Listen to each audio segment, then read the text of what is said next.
Sanjay Gupta, MD, CNN Saturday and Sunday morning, 7:30 Eastern. Everywhere you look, it seems a heart attack is just waiting to happen. More than 1 million heart attacks a year. That's one just about every 30 seconds, just in the United States. If you haven't had a heart attack yourself, you likely know someone who has. Well, I've got a secret to share. With what we know right now, we could see the last heart attack in America. I've been investigating this for over a year. I've got lessons to share. Things you need to know. Things your doctor may not tell you.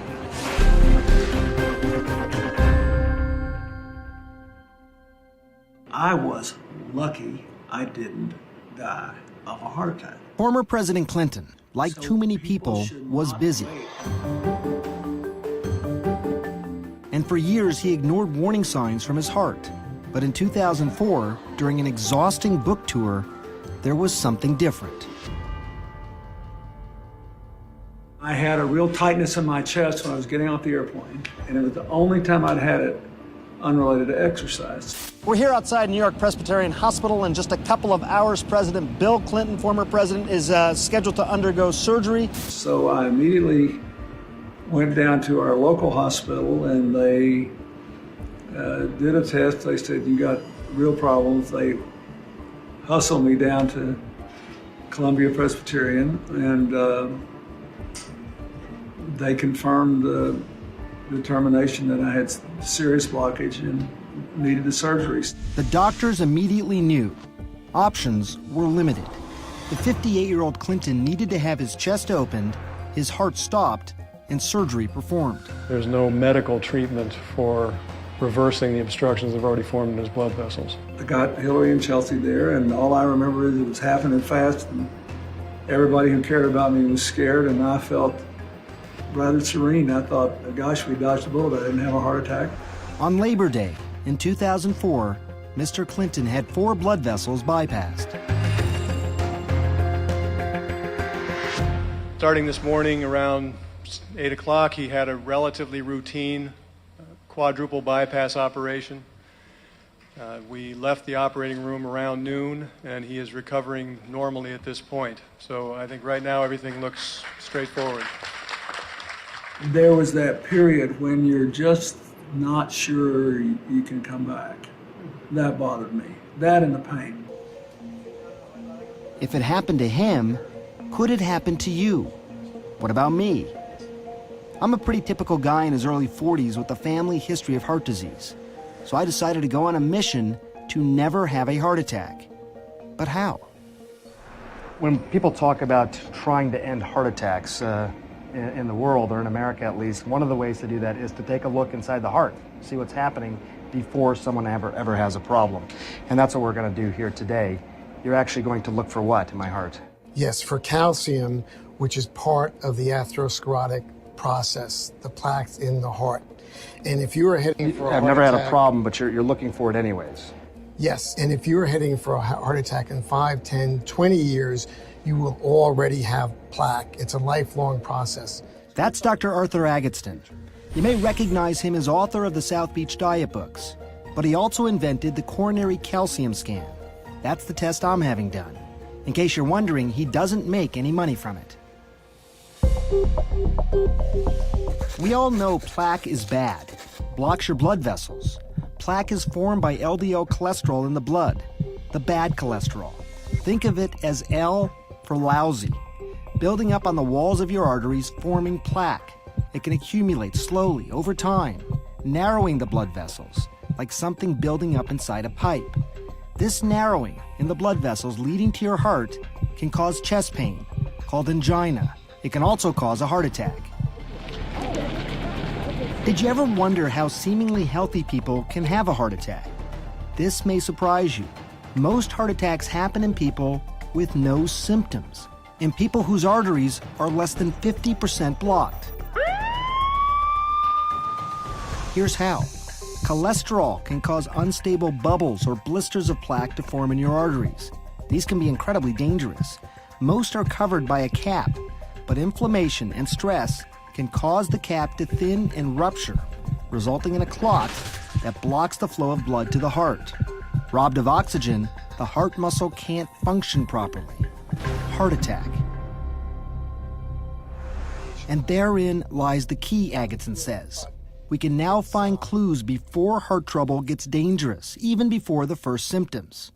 Well before you get to the stage President Clinton was. Bill Clinton, former president, arguably had at least 8 years of some of the best health care in the world. After he left office, he had significant heart problems. That surprised a lot of people. How could it be that he could get this level of health care and still have heart problems? He had multivessel disease, so he had a lot of plaque. That plaque certainly could have been identified with a heart scan years before. I don't want to sound glib, but why wasn't it done? Because again, you'd assume, the White House doctors, the President of the United States, they'd be doing that for him. Why not? It was not the standard of care then. We are past that. I decided to ask Bill Clinton about that. And it turns out he did have a coronary calcium scan just months after leaving office. But the technology was so new then, doctors weren't quite sure what to do with the results. They said I had some calcium buildup around my heart that put me basically in the top third of risks, but they said there's no evidence of blockage because I'd done so well on the stress test. For a few months before this happened, I noticed whenever, not every time, but often when I would do rather strenuous exercises, there are some really hilly areas in the town where I'd climb those hills and I'd have to stop and take a breath. I didn't take it seriously because every time it happened, I just lowered the exercise level, got my breath back, and it was never painful, it was just tight. If this isn't good for my heart, I don't know what is. By the time he felt the first symptoms, that tightness in his chest, President Clinton's heart disease was well advanced. It had been decades in the making. You don't die with your first plaque. You develop atherosclerosis blockages really your whole life for many, many years before it causes a heart attack or a stroke. And what Dr. Agatsson told me next should ring a bell of hope for just about anyone who is ever worried about a heart attack. It doesn't have to happen. One of the best kept secrets in the country in medicine is that doctors who are practicing aggressive prevention are really seeing heart attacks and strokes disappear from their practices. It's doable. And you're saying with what we know right now, we don't have to have any more heart attacks in this country? I'll never say not any, but the great majority. Yes, absolutely. It's the biggest killer of men and women, heart disease in this country. And it's completely preventable. Coming up, more tests to gauge my heart attack risk. And can you really tell who's a heart attack waiting to happen? Also, can the right diet make you heart attack proof? We'll meet a woman who's betting her life on it. With a family history of heart disease and a lifetime of bad eating habits, President Clinton told me he was a heart attack waiting to happen. But what does someone really look like who's about to have a heart attack? You probably wouldn't think this guy. Tom Baer, 53, thin, seemingly healthy, and one step short of a full-blown heart attack. In fact, he's checking into this hospital in Lincoln, Nebraska for open heart surgery. It's an important lesson. What you see on the outside doesn't always match the inside. In this instance, it obviously closed down quite a bit. Surgeon Ed Raines shows us the striking images on the angiogram of Baer's heart. You can see this tight narrowing right there where that closes down. So that limits the amount of blood that can get out. And then you've got a real tight narrowing right up here where that vessel on the side takes off, and then another narrowing here. And then you've got a pretty tight narrowing there. All the major blood vessels supplying blood to the heart blocked. Yes, that is the very picture of a heart attack waiting to happen. He's at risk for heart attack just because of the amount of plaque that he has in there. Could he have prevented? Like me, Baer has a family history of heart disease. And that's why 4 years ago, he underwent the coronary calcium scan that we just learned about. His results were not good. The score was 111. 0 is the best. Over 100 means an increased risk of heart attack, even sudden death. And you may breathe. You can go ahead, rest your arms, stand if you'd like. It's going to take me a couple minutes to check these images, make sure we have everything we need.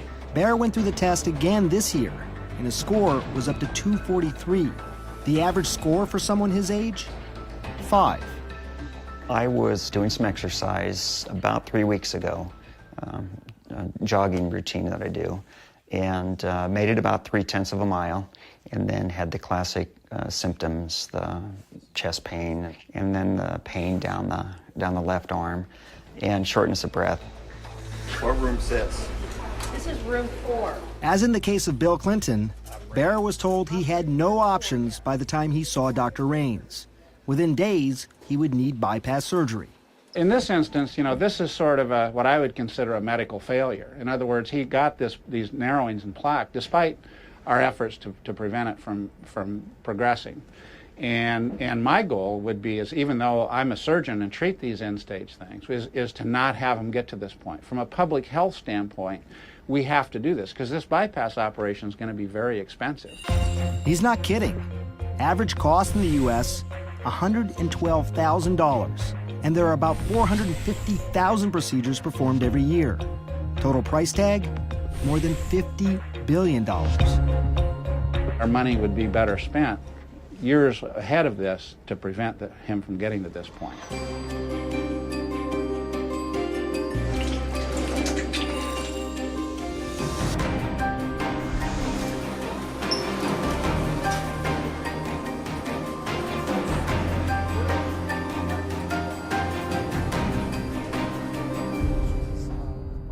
Prevent ever getting to this point. That is precisely my goal. For me and for you. The last heart attack. Dr. Arthur Agatston has guaranteed he can see trouble coming years in advance, well before I'd need surgery, if I do the right tests. So here's where the blood is flowing, and this is the lining. Agatston is using an ultrasound to look for plaque in the carotid artery leading to my brain. A blockage here can cause a stroke and would be a sign I'm at increased risk for a heart attack. Unless you do the imaging and the advanced testing, you are really playing Russian roulette with your life. Your body needs cholesterol, actually makes it. It's in the lining of every cell in your body. The liver sends out LDL cholesterol, and when everything works right, the good HDL scavenges excess LDL and brings it back to the liver. You also get cholesterol in foods, things like meat, French fries, eggs, butter, desserts, ice cream. Your cholesterol number is a good measure of what's in the blood. But here's the problem. It doesn't tell you if it's building up in the walls of your blood vessels, forming plaque. And it's the plaque that causes heart attacks. If you look in the coronary care unit at people who have heart attacks, the cholesterol levels of those who have heart attacks versus those in the street who have it are essentially the same. That is kind of surprising, right? Because you'll hear people exchanging their cholesterol numbers. And if it's low, they seem quite proud of it. If it's high, there's cause for concern. You say that's, you're not looking in the right place. That's essentially useless. Here's what does matter, Agatston says. The size of your LDL, or bad cholesterol particles. Larger LDL particles don't pose much of a threat because they pass through the blood vessels without sticking. It's the smaller LDL particles that are more likely to lodge in the walls of blood vessels and cause a buildup of plaque. If they're small, you can have a lot of little particles that penetrate the vessel wall more easily. There are a lot of little old ladies in their 80s with very high cholesterols who have squeaky clean vessels. They have very large cholesterol particles and they don't get into the vessel wall. So you have to ask about the size of the particles as well when it comes to bad cholesterol. That's why Dr. Agatston wants a blood sample. I don't think anybody likes getting their blood drawn. He wants to find out if I have a lot of small LDL particles, a sign that I could be prone to building up plaque no matter what my overall cholesterol number is. Coming up, I was incredibly lucky that something more severe didn't happen. Lessons from former President Clinton. And the pictures don't lie. I learn if my arteries are young or old. Time to find out what fate has to offer me. And a controversial diet. This 66-year-old woman says she's eating her way to heart health. We're never going to end the epidemic with stents, with bypasses, with the drugs, because none of it is treating causation of the illness. Spend just a few moments with Bill Clinton, and you'll see he's a changed man. For starters, he's a lot thinner than he was as president. When his half-hearted exercise routine Really out of shape, though. and his taste for fast food became the stuff of parody. Your McNugget is released from Great Britain to Somalia, intercepted by warlords. Dr. Dean Ornish has studied and written about diet and heart disease for decades. Mrs. Clinton asked me if I would work with the chefs who cooked for the first family, and then began working with President Clinton directly as one of his consulting physicians. The president did like unhealthy foods, and we were able to put soy burgers in the White House, for example, and to have him get foods that were delicious and nutritious. But even with Dr. Ornish's help, in 1999, after his annual physical, the White House doctor said the president had put on 18 pounds since a checkup just 2 years earlier. That's the problem. It all looks good. While diet and exercise can go a long way, most doctors will tell you to get to the last heart attack in America, there is more. It's rather public knowledge that he was going through some rather stressful times during that time. And it just goes to show you that information alone is not sufficient. We need to work at a deeper level. We need to work with the underlying stresses that people are experiencing, the loneliness, the isolation in many cases that people are experiencing. And then taking the weight towards the balls of the feet. That's why Dr. Ornish's prescription for heart patients includes yoga, The mind will begin to quiet down. meditation, and group sessions at his institute in Sausalito, California.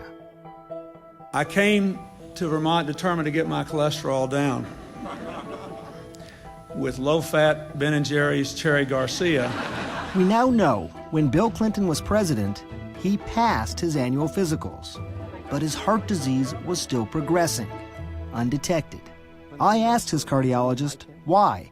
One lesson is that checkups are not a substitute for lifestyle. As president, Bill Clinton never got any of the advanced imaging, like the coronary calcium scan or the ultrasound of his carotid. Those are tests that are now more readily available to everyone. And Clinton was also getting a false sense of assurance from the testing he did have. And it was the year he left office when he had the first symptoms of heart disease.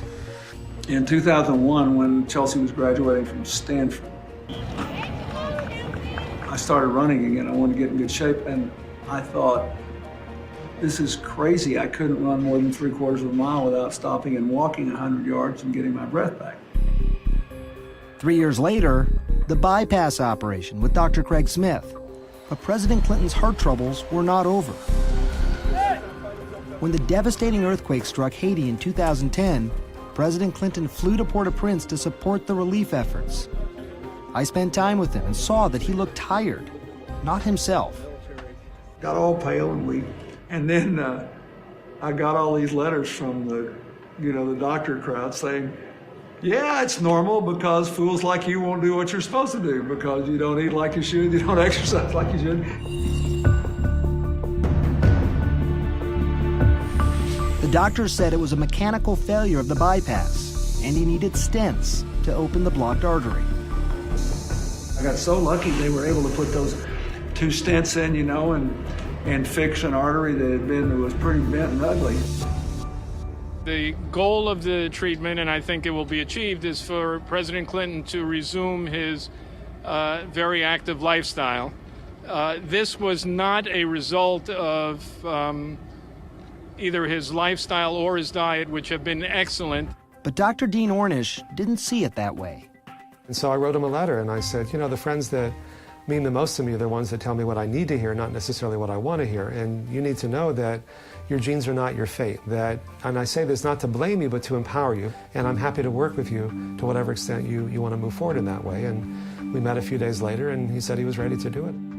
I essentially concluded that I had just played Russian roulette because even though I had changed my diet some and cut down on the caloric total of my ingestion and cut back on how much of the high cholesterol food I was eating, I still, without any scientific basis to support what I did, was taking in a lot of extra cholesterol without knowing whether my body would produce enough of the enzyme to dispose of it. And clearly it didn't, or I wouldn't have had that blockage. So that's when I made a decision to really change. I should have done it after the surgery.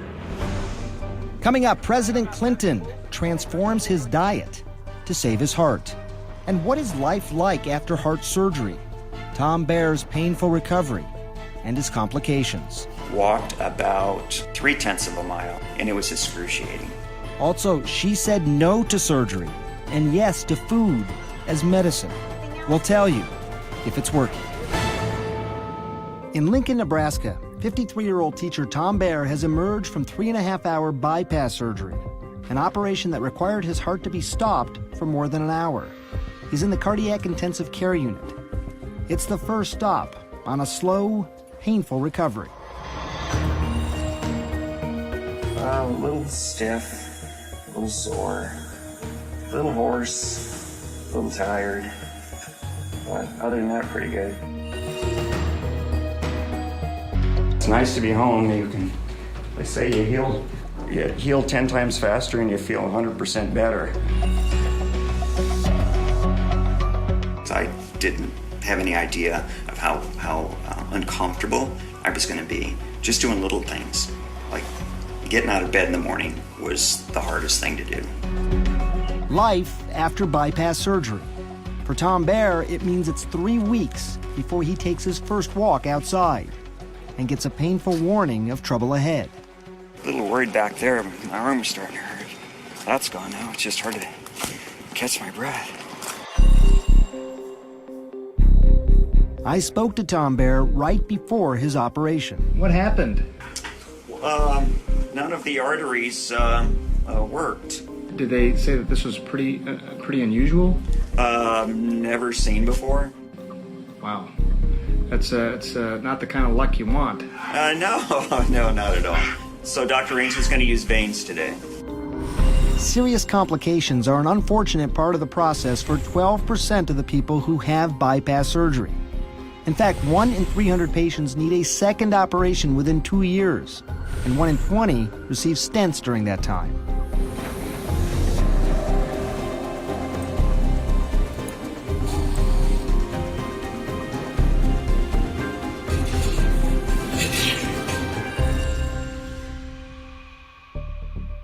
Bill Clinton needed to have one of his blood vessels reopened 6 years after his operation. After getting the stents to open up that blocked artery in 2010, former President Clinton says he decided to make changes in his diet. This time around, he decided to get much more strict, radical even, in his approach. No more meat, no more eggs, no more dairy, almost no oil. The mantra is, eat nothing that has a mother or a face. Talked about the fact that you love to eat. I mean, this is. But I know, I like the stuff I eat. I like the vegetables, the fruits, the beans, the stuff I eat now. I like it. Do you call yourself a vegan now then?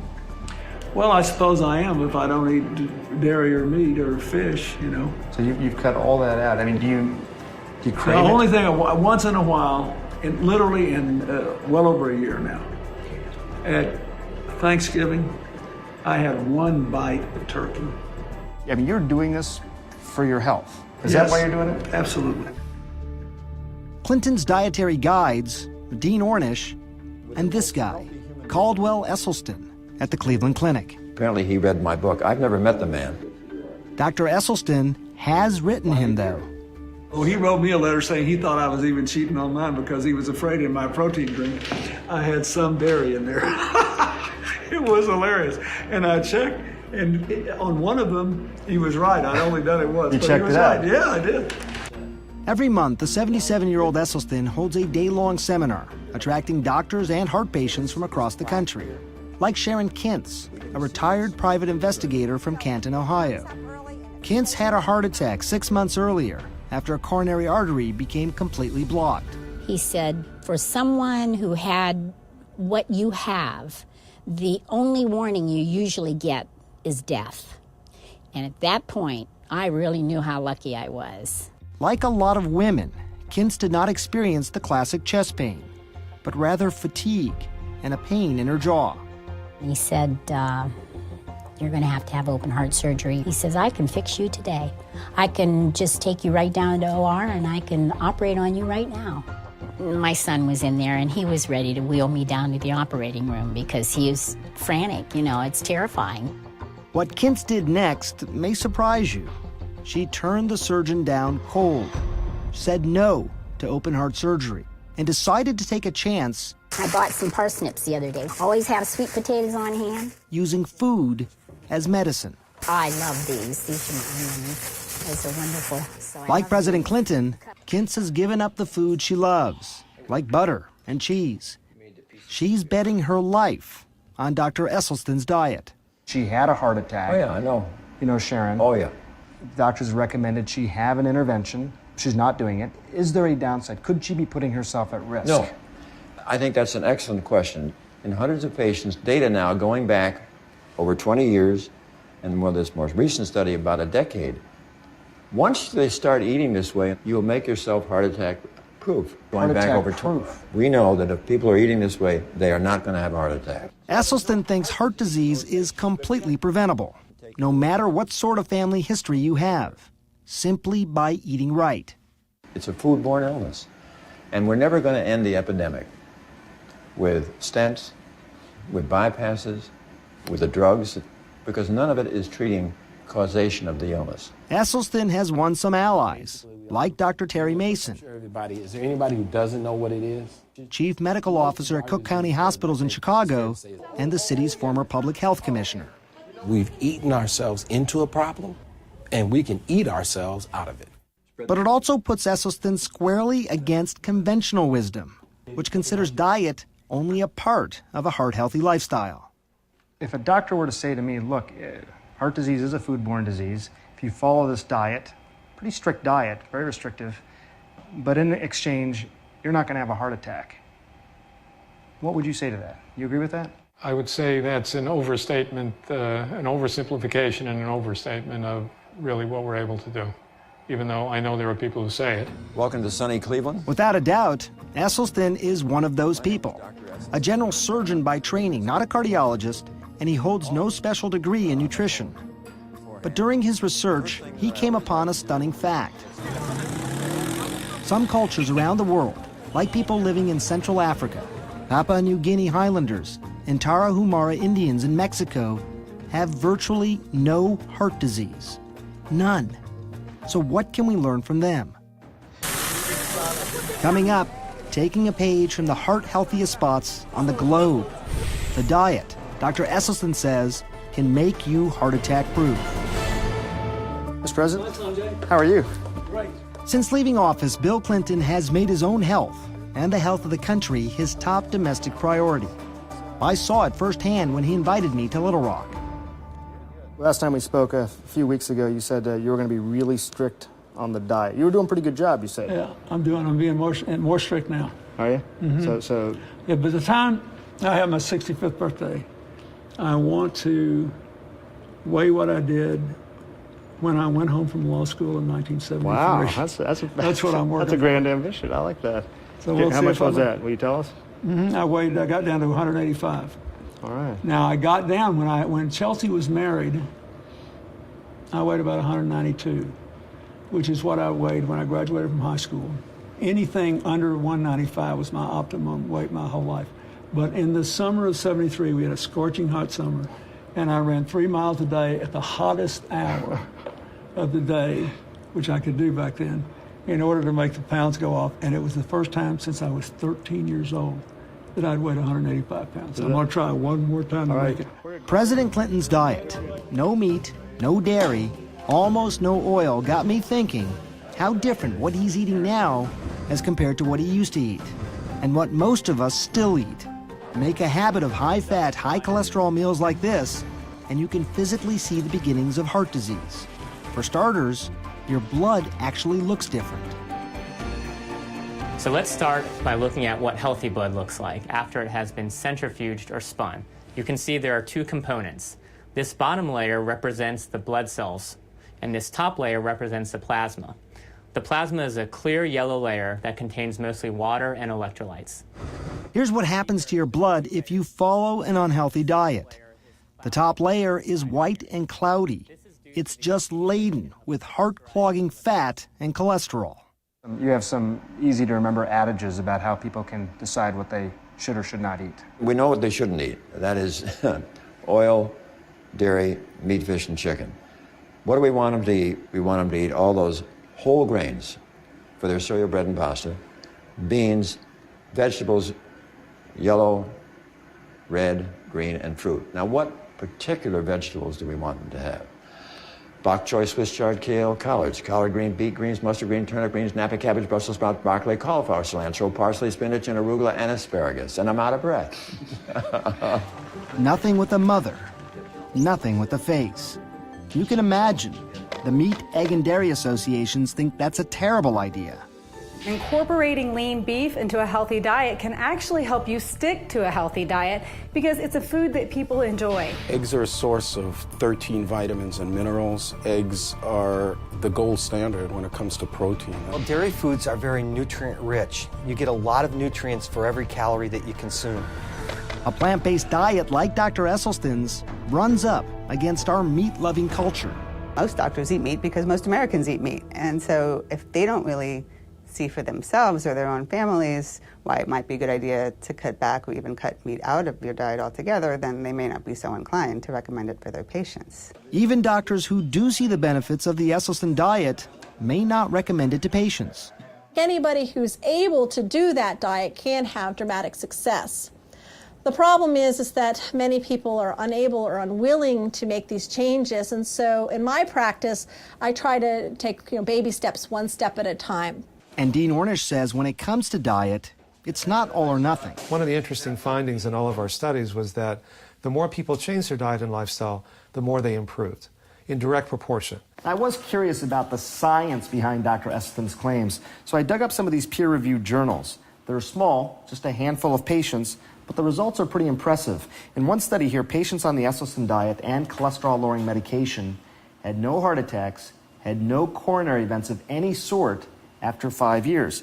And 3/4 of these patients actually saw their blockages get smaller. You're not talking about just reducing your chance of heart disease. You're talking about potentially reversing heart disease. Oh, absolutely. The late wisdom is that once you develop these plaques, they're there. You're stuck with them. Try not to let them get worse. Is that faulty thinking? I think it's absolutely faulty thinking. Here's a picture Esselstyn likes to show of a heart patient with a blocked coronary artery. And here's that same patient after going on a plant-based diet. You see the way the blockage has almost disappeared? Sharon Kintz survived a heart attack a year ago after a coronary artery became completely blocked. Now she's counting on the Esselstyn diet to keep her from having another. Thankfully, your heart muscle function is normal. Kint's cardiologist, Adnan Zaidi, says so far so good with the diet. It's a difficult sell, but those who get onto it have benefited from it without a question. I asked Sharon Kintz to meet me here in New York City. Cooking at home is one thing, but eating on the road, eating on the run, well, that's quite another. As the old saying goes, if her diet can make it here, it can make it anywhere. 46th and Broadway, please.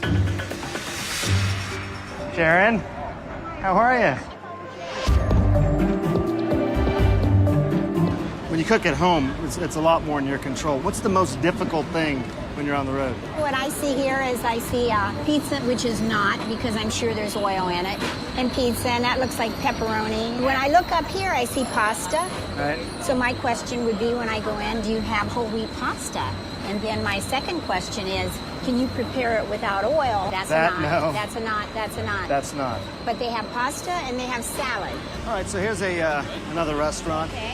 I'm gonna take some advice from you. You look at a menu like this. Tell me what comes to your mind. The majority on there, I'm not going to eat. So are you just focusing on salads? No, not really. I could have the baby spinach leaves, minus the chicken. I could have the peaches, the strawberries, forget the walnuts. And is this a restaurant that you would come in and... If I was hungry, you bet. You could get a meal here. You bet I could. Kintz is a true believer. So is former President Bill Clinton. And nowadays, they have a lot of high-powered company. All of these CEOs and former CEOs are either vegetarians or vegans. Coming up, plaque starts in childhood.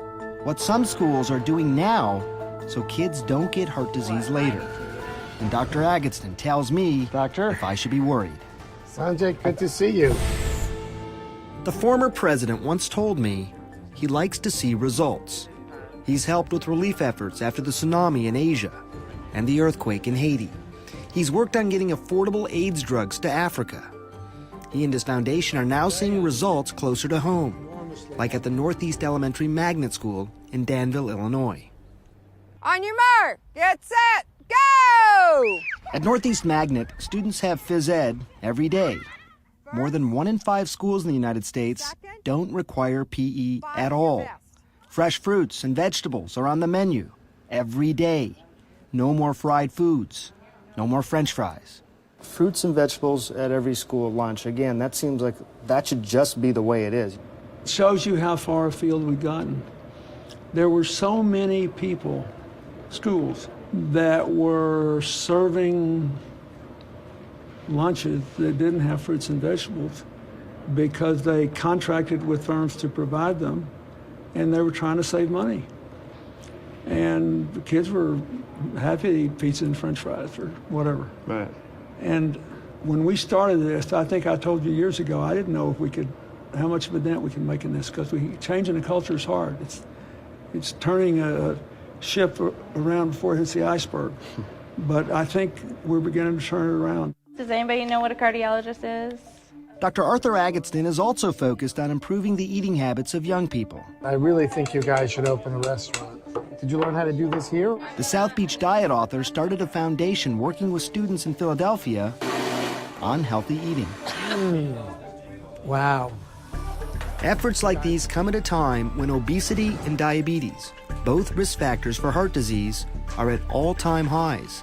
And in the next 20 years, the American Heart Association predicts 33 million more Americans will have heart disease, unless we change. And we're very concerned because we are seeing the risk factors associated with cardiovascular disease increasing. Would you call yourself healthy now? Well, I think I'm healthier than I was. You know, I lost 20-something pounds. All my blood tests are good. All my vital signs are good. And I feel good. And I actually have, believe it or not, more energy. I seem to need less sleep. Once you begin making these changes, most people find they feel so much better so quickly. It reframes the reason for making these changes from fear of dying to joy of living. And joy is what's sustainable. Left leg up, bend it at the knee, reach back with your right hand. A year into her diet, a year after her heart attack, Kint says she feels great. Simply walking tired her out 12 months ago. Sharon, you think this diet's going to make you live longer? Well, I hope so. I hope I get to see you retire. I have a feeling you're going to have to live a very long time for that, which I hope you do.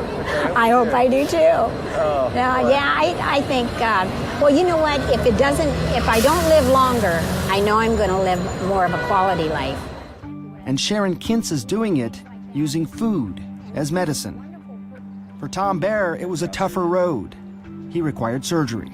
I was told I was going to feel like $1 million, and that hasn't happened yet. So I'm still waiting for that payoff. I'm told that I'm good for another 40 years or so, and I'm hoping that's the case. But with my history, I'm going to have to watch it. So what about me? I have a family history. Am I heart attack proof? So a couple of weeks ago, I met up with Dr. Arthur Agatston to get a full workup to gauge my likelihood of actually having a heart attack. Sanjay, good to see you. Time to find out. Time to see what fate has to offer. Sure. me. Now, we had some good news when we did the imaging. Right. That you had no plaque in your coronary arteries Right. on the calcium score. Right. That your carotids were really like a spring chicken, very young, I like somebody that, in their yeah. 20s. Someone made a comment to me that this is sort of a 4-year guarantee that I won't have a heart attack. Would you agree with that? Yes. I'd extend it to 5 to 7 years. But you could say, based on what you've already seen before we even go over this, 5 to 7 years, if I'm feeling chest pain, it's probably not a heart attack. Right. We're interested. More good news. Looking at my LDL, the bad cholesterol, Dr. Agatston tells me they're mostly large particles, the kind that don't build up as plaque in the blood vessels. Putting my whole picture together now, the imaging, all of my laboratory tests, what can you tell me? You're at low risk for future heart attack, even though there's some family history. And clearly your lifestyle, that you maintain your weight, that you do the exercise, has helped to decrease your risk. If diet and exercise can make someone like me low risk for a heart attack, even with a strong family history, well, that's encouraging. I don't think there's any question that not only could we be past our last heart attack, but the vast majority of people, even my age, if they're prepared to change their diet, exercise a little more, could actually reverse a lot of their blockage. Heart disease could be as rare as malaria today if we simply put into practice what we already know. It is possible to keep everybody from having a heart attack with education, with knowledge, with information. Now the question becomes, are people going to do this? I hope I've given you some food for thought today, and if all this makes you want to overhaul your diet, especially if you're a heart patient, you should talk to your doctor.